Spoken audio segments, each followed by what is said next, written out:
Olá, começa agora mais um Giro Fortaleza. Vamos aos destaques do programa desta quarta-feira. Saúde. Agentes de endemias realizam ações preventivas contra o inseto barbeiro, que é transmissor da doença de Chagas. No ano passado, cerca de 8.000 imóveis foram visitados. Aluguel social. Política pública da Prefeitura de Fortaleza destina 300 vagas exclusivas para a população que vive em situação de rua. As mães solo também integram as prioridades. O auxílio financeiro é de R$ 420 mensais. Prefeitura de Fortaleza realiza praia acessível e bike sem barreiras com a população atendida pelo Instituto dos Cegos. A ação especial de acessibilidade foi realizada próximo ao Centro Cultural Belchior, na Praia de Iracema. Essas e outras notícias a partir de agora no Giro Fortaleza.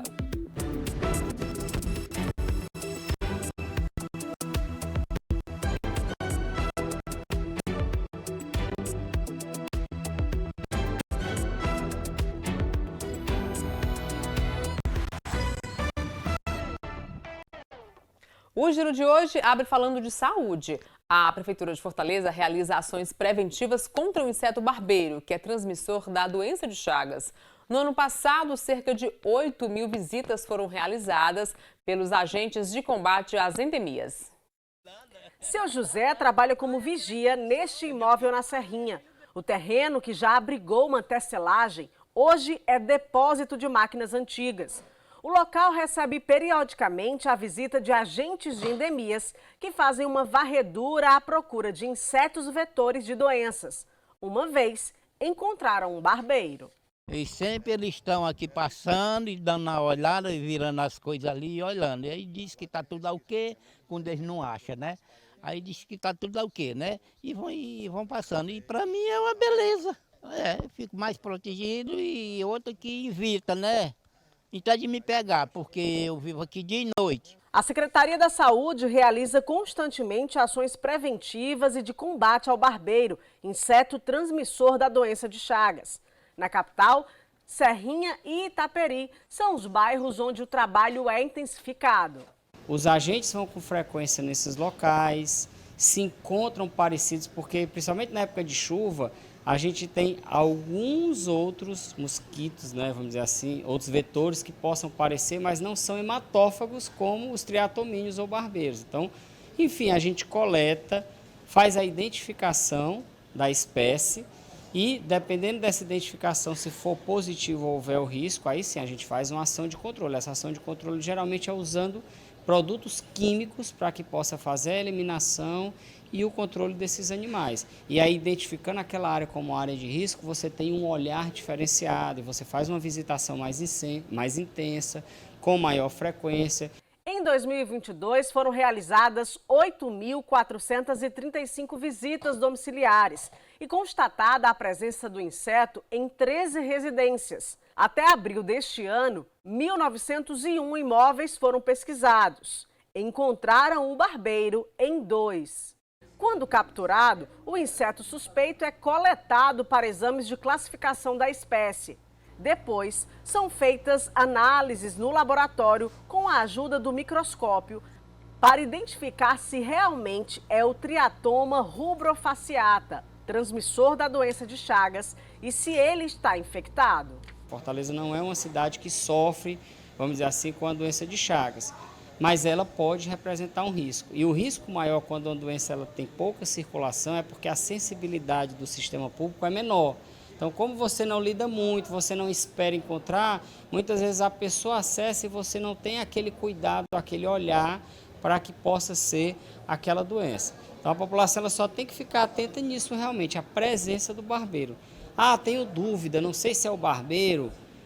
Entra em contato com a prefeitura pode, muitas vezes, através só de uma imagem ou da referência do local, mandar uma equipe, fazer essa investigação. O controle da doença é feito evitando que o barbeiro forme colônias. Manter a limpeza da residência é essencial para afastar o bicho.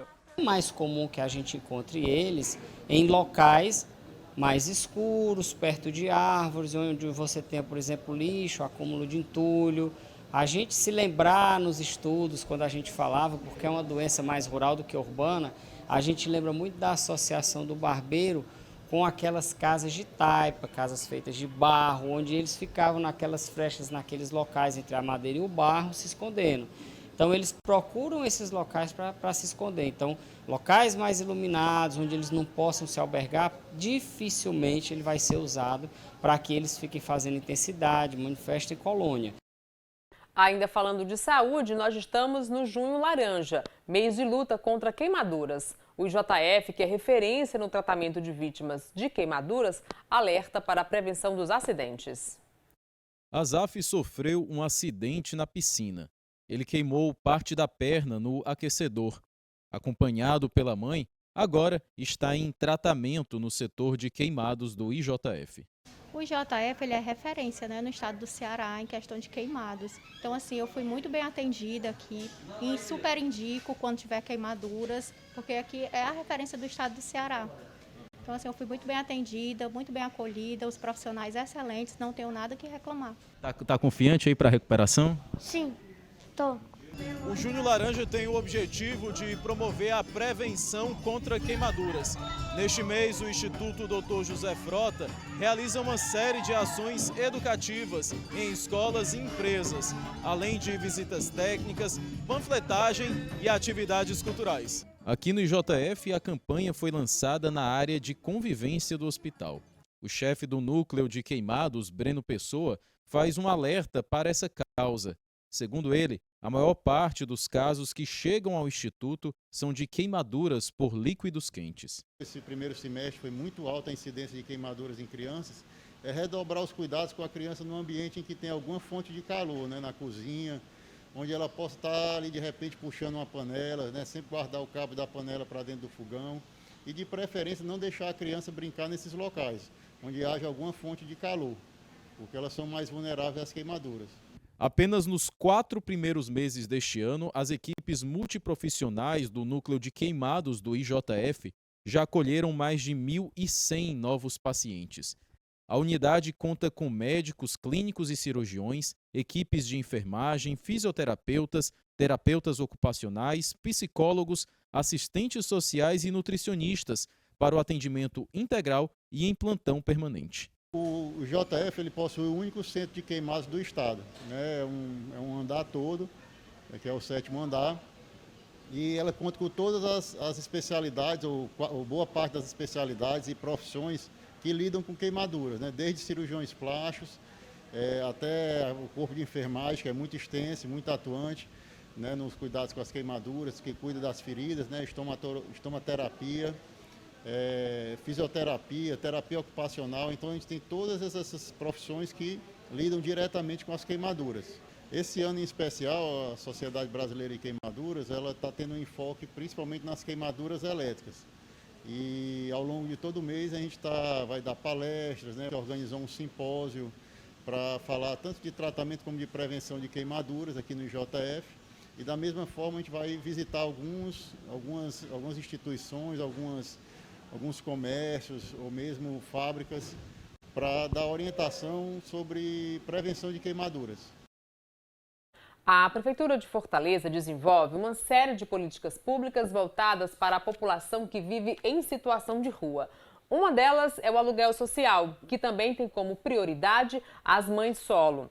A gente vai conhecer agora a história de uma mãe que precisou morar nas ruas, mas com a ajuda do poder público deu a volta por cima e resgatou a dignidade da família.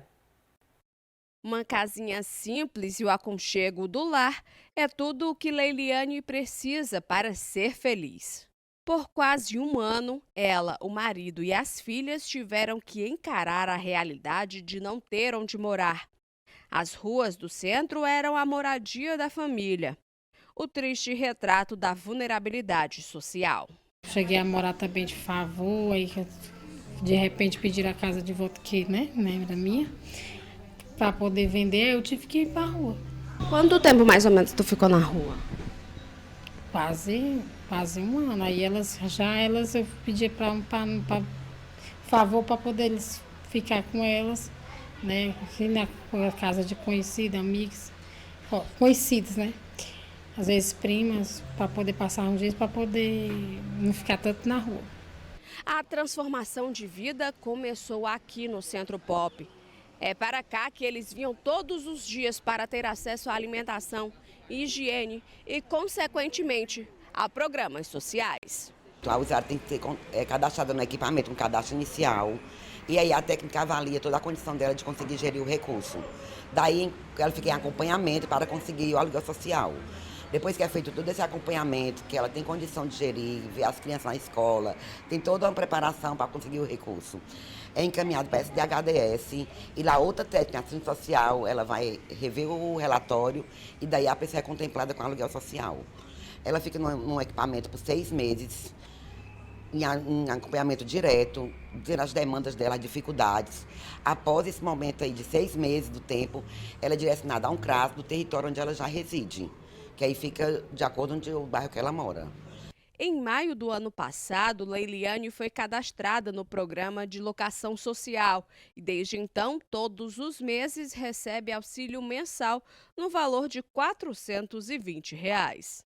A locação social, ela permite que, trabalhando também a autonomia desse público, que ele possa já identificar e escolher um local de moradia. A prefeitura custeia esse valor, não é isso? E nós temos uma prioridade nessa questão da população em situação de rua, que são as mães solo, aquelas famílias que têm crianças ou crianças e adolescentes, aquelas famílias que têm um número elevado de crianças e adolescentes, também pessoas com deficiência, idosos, doenças crônicas, deslocados urbanos e também aqueles que já habitualmente procuram o acolhimento da prefeitura. É uma ação que foi implementada pelo prefeito Sarto, muito para atender a situação que veio pós-pandemia, o agravamento dessa população em situação de rua, do número elevado de pessoas que acabaram migrando para a situação de rua. E é mais uma ação da Prefeitura de Fortaleza, através da SDHDS, buscando atender essa demanda e fazer com que as pessoas tenham dignidade em sua vida. O benefício concedido pela Prefeitura destina 300 vagas exclusivas para que pessoas em situação de rua possam superar essa condição e conquistar uma vida mais digna. Só neste mês, 74 mães solo e 21 famílias com crianças, público prioritário do programa, também receberam o auxílio. A gente tem que até extrapolar um pouco e sair do foco da questão especificamente habitacional, da casa para morar, e pensar na elevação da autoestima. Pensar que essa pessoa está agora trabalhando a sua própria autonomia, que ela pode conduzir o seu destino, ela pode ter sua casa para morar, ela pode, a partir desse momento, ter um local onde ela pode fortalecer os seus vínculos com seus filhos, sem estar submetido a todos os perigos que a rua oferece. Então a gente trata esse programa, para além da questão habitacional, como um programa de resgate dessas pessoas, resgate para a cidadania, resgate para uma vida digna. Hoje, Leiliane pode dizer que está realizada. Uma casa para morar, família reunida e as filhas na escola. Dignidade que chega por meio de políticas públicas que beneficiam quem realmente precisa. É gratificante, né? Graças a Deus, temos aonde dormir, né? Não ter os filhos na rua, correndo risco. Ai, graças a Deus, Deus nos abençoou com o aluguel social para a gente poder alugar uma casa, né? Eu não podia trabalhar por causa deles, tinha que olhar, né? E estando nas casas de um e dos outros aí, né? Não é bom, né? Mas graças a Deus, tá aí. Uma nova vida, né? Graças a Deus, colégio perto. Pelas redes sociais, o prefeito José Sarto divulgou uma ótima notícia para a nossa economia. Fortaleza registrou mais um recorde na abertura de novas empresas em 2022, com a criação de 55.072. Com os números, superamos o desempenho de 2021, que já era o nosso recorde, quando 54.118 novas empresas se instalaram na capital cearense. Os dados são do painel Mapa de Empresas da Secretaria de Produtividade e Competitividade do Ministério da Economia. O dado de Fortaleza corresponde a 49,8% das empresas criadas aqui no Ceará. Na avaliação do gestor, é resultado de uma política de desburocratização de serviços e de incentivos fiscais realizada pela Prefeitura, que contribui com uma ambiência favorável ao surgimento de novos negócios. E o prefeito José Sarto se reuniu com a ministra da Gestão e Inovação em Serviços Públicos, Esther Dick, para discutir iniciativas na área da habitação e, em breve, firmarão um acordo de cooperação com a Superintendência do Patrimônio da União, que vai possibilitar ações de regularização fundiária aqui em Fortaleza e beneficiar mais de 10 mil famílias. A gente faz uma pausa rápida e no próximo bloco, a Prefeitura de Fortaleza realiza praia acessível e bike sem barreiras com população atendida pelo Instituto dos Cegos. Eu volto em um minutinho, não saia daí.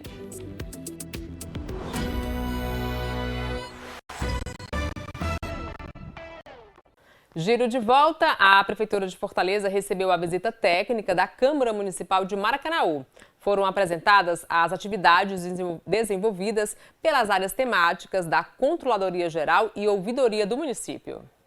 Para o controlador-geral da Câmara Municipal de Maracanaú, Jânio Argentino, Fortaleza é uma cidade referência para todo o estado. Uma das grandes referências que nós temos é a Controladoria Geral de Fortaleza, né? Na dinâmica dessas novas perspectivas de soluções, considerando o controle interno e esses grandes desafios que nós possuímos, uma das grandes referências é a Controladoria Geral de Fortaleza. Na dinâmica, né, nesses projetos novos que vão surgindo. Então nós tivemos o interesse e a grande alegria de estarmos aqui hoje para conseguir visualizar essas ações que são desenvolvidas, as áreas técnicas na apresentação de cada atividade, de cada solução dentro das suas atividades. Então isso para a gente é muito importante, para a gente tentar replicar na medida e na dinâmica possível lá dentro da Câmara Municipal de Maracanaú. Desde 2021, Fortaleza recebe visitas técnicas de representantes de outros municípios e até estados. Aracati, Caucaia e Juazeiro do Norte foram alguns dos visitantes que vieram prestigiar as inovações implementadas na cidade. E o que nos salta aos olhos nessa troca de informação com eles e o que eles procuram conhecer um pouco do nosso trabalho? Primeiro é a gente conseguir traduzir para a prática os conhecimentos teóricos e técnicos legais daquilo que precisa ser feito em termos de controle interno. Traduzir o que é estabelecido na forma da lei, do que trabalhar no controle para o cotidiano, no dia a dia, capacitando os técnicos, desenvolvendo ferramentas tecnológicas e trazendo um olhar inovador, é o que eles muitas vezes dizem que precisam compreender como é que a gente tem feito essa dinâmica no dia a dia.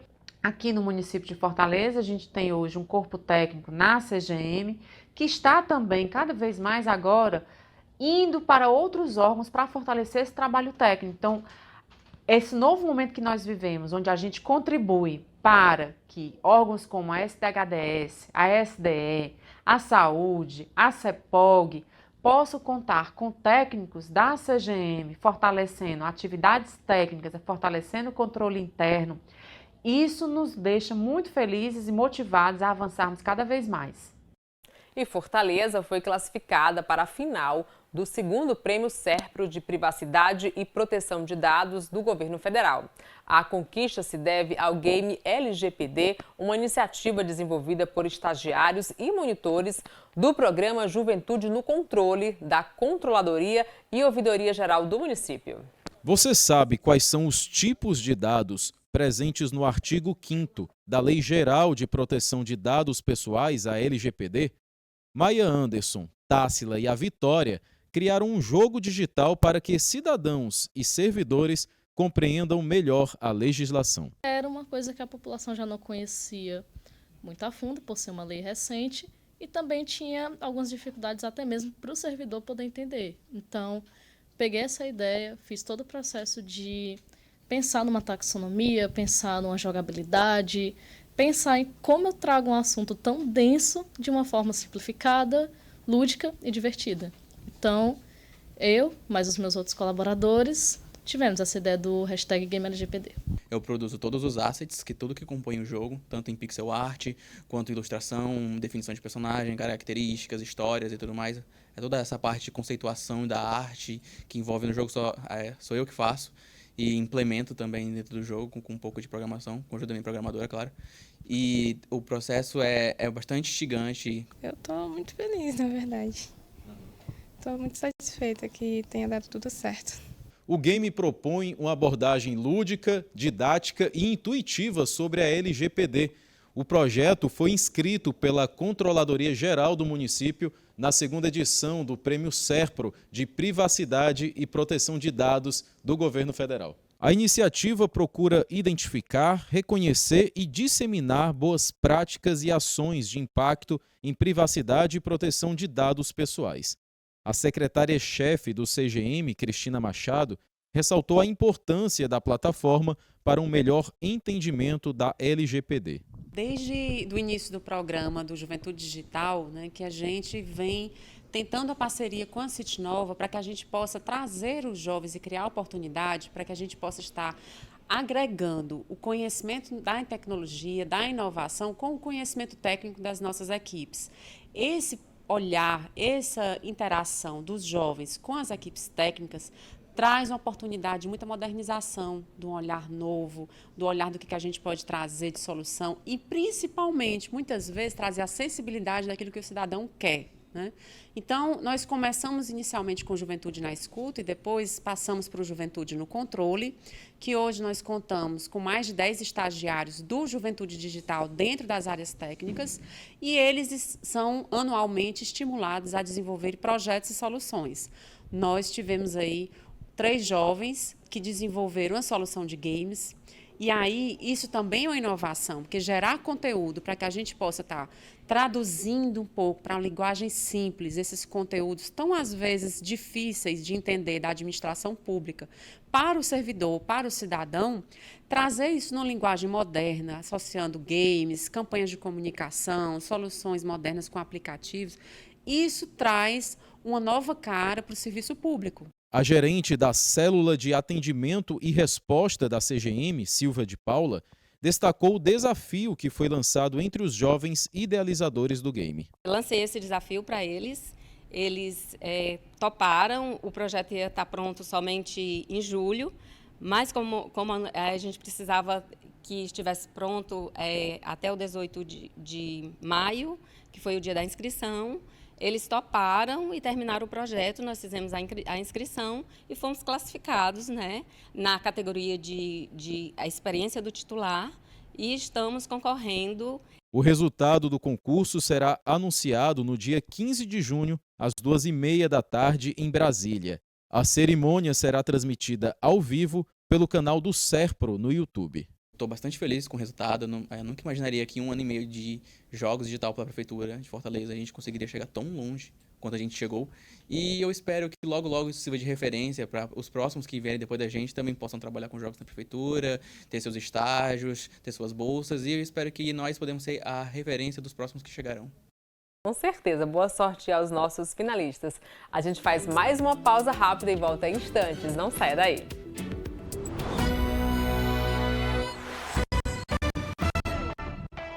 Na manhã de hoje, o projeto Praia Acessível e o Bike Sem Barreiras receberam uma turma do Instituto dos Cegos. A ação especial de acessibilidade garantiu momentos de muita diversão e inclusão. Dona Lúcia tem 69 anos e baixa visão. A aposentada conta que nunca tinha tido a oportunidade de pedalar antes e adorou a experiência. Andou de bicicleta pela primeira vez. Eu achei isso muito bom, uma experiência que eu nunca tinha tido, né? Mas eu gostei. Gostei, fiquei alegre por dentro. Foi só por fora, por dentro também. Para a dona Eunice, foi como voltar aos tempos da juventude. A aposentada diz que ao pedalar se sentiu como uma adolescente. Eu amei, é como se eu estivesse na minha adolescência quando eu andava de bicicleta. É como se eu não tivesse cega. É maravilhoso, é uma sensação muito gostosa. Pedalar, é muito bom, adorei, maravilhoso. Histórias como essas podem ser contadas através do projeto Bike Sem Barreiras, uma iniciativa da Prefeitura de Fortaleza por meio da AMC. Ele acontece na Praia de Iracema e oferece a oportunidade de pessoas com mobilidade reduzida e deficiência visual viverem novas experiências. São oferecidas 3 tipos de bicicletas, todas pensadas em atender diversas limitações. Nós temos a Tang, que ela é uma bike dupla, que aí tem até uma pessoa andando agora, que vai com uma pessoa, né, que pode ir guiando e ela tem a experiência de pedalar. A outra é a handbike, onde a gente tem as pessoas que têm uma baixa mobilidade motor inferior e ela consegue, através das mãos, fazer essa mobilidade. E a gente tem também a outra bike, que é mais acessível, onde a gente tem uma cadeira adaptada na frente e a pessoa vai guiando ela por todo o passeio. Com essas 3 bikes a gente consegue, né, abranger diversas acessibilidades e assim conseguir inseri-las no modo ativo. Além da experiência de andar de bicicleta, lá na Praia de Iracema também é possível participar de outro projeto, o Praia Acessível, que possibilita banho de mar para pessoas com mobilidade reduzida. A dona Lúcia foi nos 2 e garante que vai voltar mais vezes. Gostei demais. Se pudesse ficar lá de todinho, dentro da água. Realizei o sonho de entrar no mar. Eu só entrava com a água aqui no pé. Mas aí essa água aqui, boa demais. Eita, que projeto massa! O prefeito José Sarto decretou ponto facultativo na sexta-feira em virtude do feriado de Corpus Christi amanhã.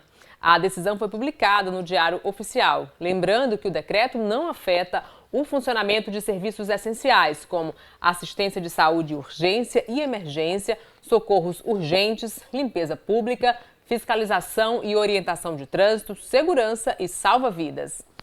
O Giro Fortaleza fica por aqui. Para você, um excelente feriado, um excelente fim de semana e até segunda-feira, se Deus quiser. Tchau, tchau!